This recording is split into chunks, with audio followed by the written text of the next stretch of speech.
சனாதனம்னா என்னன்னு கேட்குறாங்க. நீ பிறந்த இடத்துலயே இரு, கேள்வி கேட்காத, அதிகாரம் சிலருக்கேன்னு சொல்கிற பழைய ஆதிக்க மனப்பான்மை.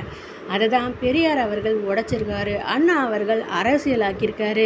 கலைஞர் அவர்கள் சாதாரண மக்களோட வாழ்க்கையிலேயே மாற்றமாக கொண்டு வந்திருக்காரு.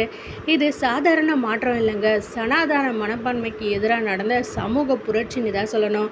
தமிழ்நாடு சினிமா வசனத்தால் மட்டும் மாறலைங்க, கொள்கையாலையும் தான் மாறியிருக்கு. ஒரு காலத்தில் தமிழ்நாட்டில் அரசியல் கருத்து அப்படின்னா மோதல் இருந்தது, கொள்கை விவாதம் இருந்தது, எதிர்ப்புக்கு ஒரு தரம் இருந்துச்சு. பெண் கேள்வி கேட்டால் கேரக்டர் சர்டிஃபிகேட் கேட்குறாங்க, ஆண் கேள்வி கேட்டால் மென்டல் சர்டிஃபிகேட். இதுதாங்க புதிய தலைமுறை மாற்று அரசியல் போல். கொள்கை இருந்தால் தானே பதில் வரும், தெளிவு இல்லாத இடத்துல தான் ட்ரோல் வரும்.